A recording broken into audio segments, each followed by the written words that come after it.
In this video, I'm going to share with you 3 ways to help you stop blaming each other in your marriage.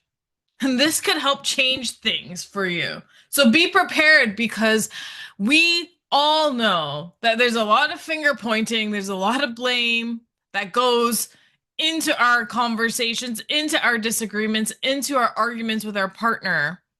And this is something that really doesn't allow us to find solutions, but causes further problems.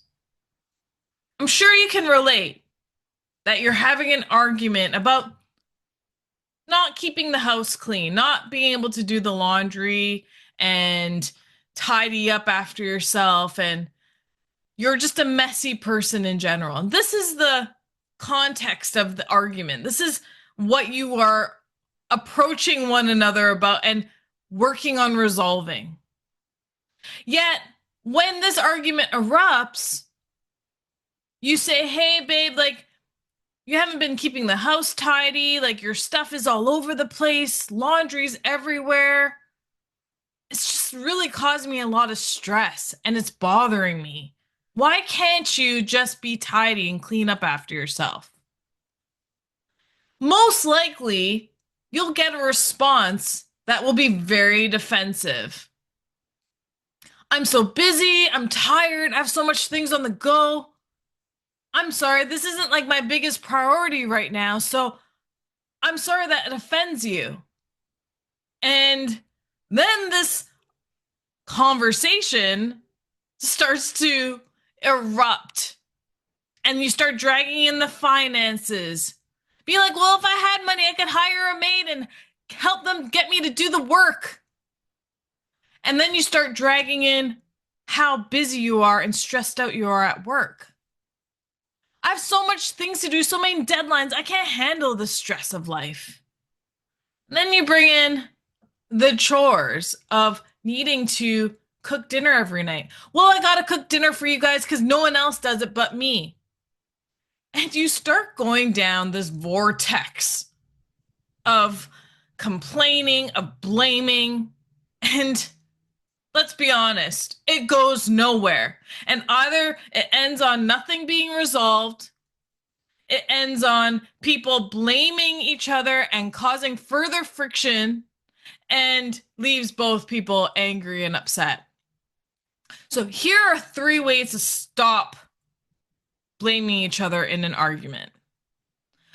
First and foremost, what you want to do is take accountability for why you are bringing this up.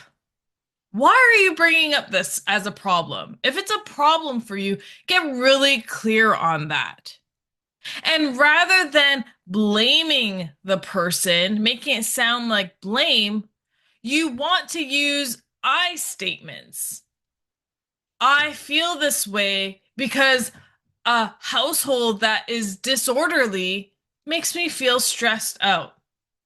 We don't want to point the finger. We want to explain why this is happening to us. Secondly, you don't want to blame by bringing up things from the past, which is a very easy thing to do. Because a lot of times we haven't reconciled things within ourselves. We say we're letting it go, we're moving on, not going to let it bother us. But low key, it's always in the background. And you don't want to bring up the past. So if there's any past residual resentment that you're holding on to that's causing some bitterness and anger within that gets drawn up when you're having these conversations, and I'm sure it's a pattern, it happens every time, then that's another way to recognize what you're doing, recognize the pattern, and stop allowing yourself to do that. The third way that we want to stop blaming and we want to stop entirely because it really hurts us is to always continuously take inventory of things that we don't like about our partner. Of course, we're two very different people living in the same household that decided we're going to share our lives together. This is happening. I'm choosing you. And so we need to change our perspective and view on the person. Instead of blaming them and criticizing them for all the small things that maybe irritate you and then stacking up a catalog of things that you don't like about them, change your focus, change your perspective on them. Look for the good instead of focusing on negative things, on bad habits, on things that they're working on, maybe not their strongest traits, that will cause you to blame them in the future. We want to make sure we take care of things right away. If there's something bothering you, if there's something affecting you, deal with it right away, but in a poised and reasonable manner that is problem solution oriented and not gonna fuel the fire. And if you'd like some help with that, I have a training in this next video that you should take a look at. It's how to have a 10-minute heart-to-heart conversation with your partner so you can have meaningful conversations that do result in reconciling things with one another and making sure that things don't take a further toll to tear you apart actually brings you closer.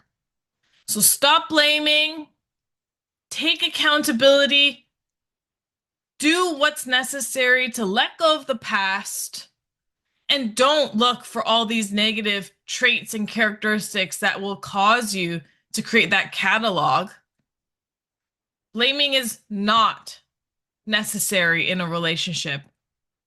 We need to change the way we respond to our partner.